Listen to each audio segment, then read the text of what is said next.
சட்டப்பேரவை தேர்தலுக்கு முன்னர் மண்டல அளவில் 4 மாநாடுகளை நடத்த தமிழக வெற்றிக் கழகம் முடிவு செய்திருப்பதான அண்மை தகவலை பார்த்து கொண்டிருக்கிறோம். விவரங்களை செய்தியாளர் ஜெரி வழங்க நாம் கேட்கலாம். ஜெரி, தற்போதைய விவரங்கள் என்ன? வணக்கம். 2026 சட்டமன்ற தேர்தலுக்கு முன்பாக தமிழக வெற்றிக் கழகம் பல்வேறு நிகழ்ச்சிகளை ஒருங்கிணைக்க இருக்கிறது.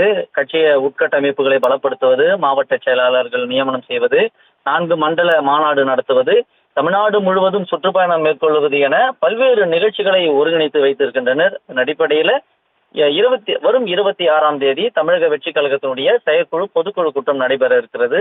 அதற்கு அடுத்து தமிழகம் முழுவதும் தமிழக வெற்றிக் கழக தலைவர் விஜய் சுற்றுப்பயணம் மேற்கொள்ள இருக்கிறார். இந்த சுற்றுப்பயணம் மேற்கொள்ளும் பொழுதே அதனையொட்டி 4 மண்டலங்களில இந்த மாநாடு நடத்த திட்டமிடப்பட்டு இருக்கிறது.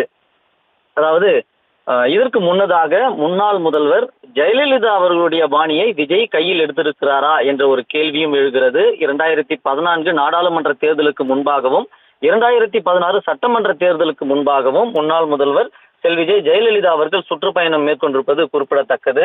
பொதுவாக எதிர்கட்சியாக இருக்கக்கூடிய பட்சத்துல ஆளுங்கட்சியினுடைய அந்த எதிர்ப்பு மனநிலையை இந்த தமிழகம் முழுவதும் போகக்கூடிய அந்த சுற்றுப்பயணத்திலே இந்த மக்கள் மத்தியிலே பதிய வைப்பார். அதே போல ஆளுங்கட்சியாக இருக்கிற பட்சத்துல செய்திருக்கக்கூடிய நலத்திட்டங்களை கையில் எடுத்து சூறாவளி சுற்றுப்பயணம் மேற்கொண்டிருக்கிறார். 2014-16 ஒரு எடுத்துக்காட்டாக எடுத்துக்கொள்ளலாம். அதன் அடிப்படையில முன்னாள் முதல்வர் ஜெயலலிதா அவர்களுடைய பாணியை விஜய் கையில் எடுத்திருக்கிறாரா என்ற ஒரு கேள்வி எழுந்திருக்கிறது. சமகாலத்தில் ஆளும் தரப்பை எதிர்த்தே அவருடைய அறிக்கைகளும் மேடை பேச்சுகளும் செயல்பாடுகளுமே இருந்து வருகிறது. அதனுடைய தொடர்ச்சியாக தற்பொழுது அந்த கட்சியினுடைய 2025ஆம் ஆண்டிற்கான முதல் செயற்குழு பொதுக்குழு கூட்டம் நடைபெற இருக்கிறது.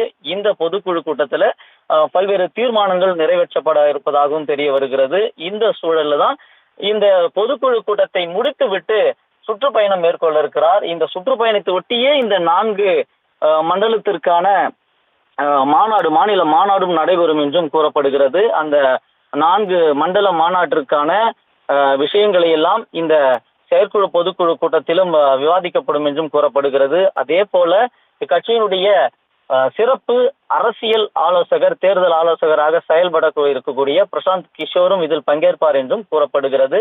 இந்த 4 மண்டல மாநில மாநாட்டை முன்கூட்டியே திட்டமிட்டிருந்தாலும் இந்த சுற்றுப்பயணத்தோடு ஒட்டி நடத்த வேண்டும் என்பது இப்ப தற்பொழுதைய ஒரு சூழலாக தமிழக வெற்றிக் கழகம் கையில் எடுத்திருக்கிறது.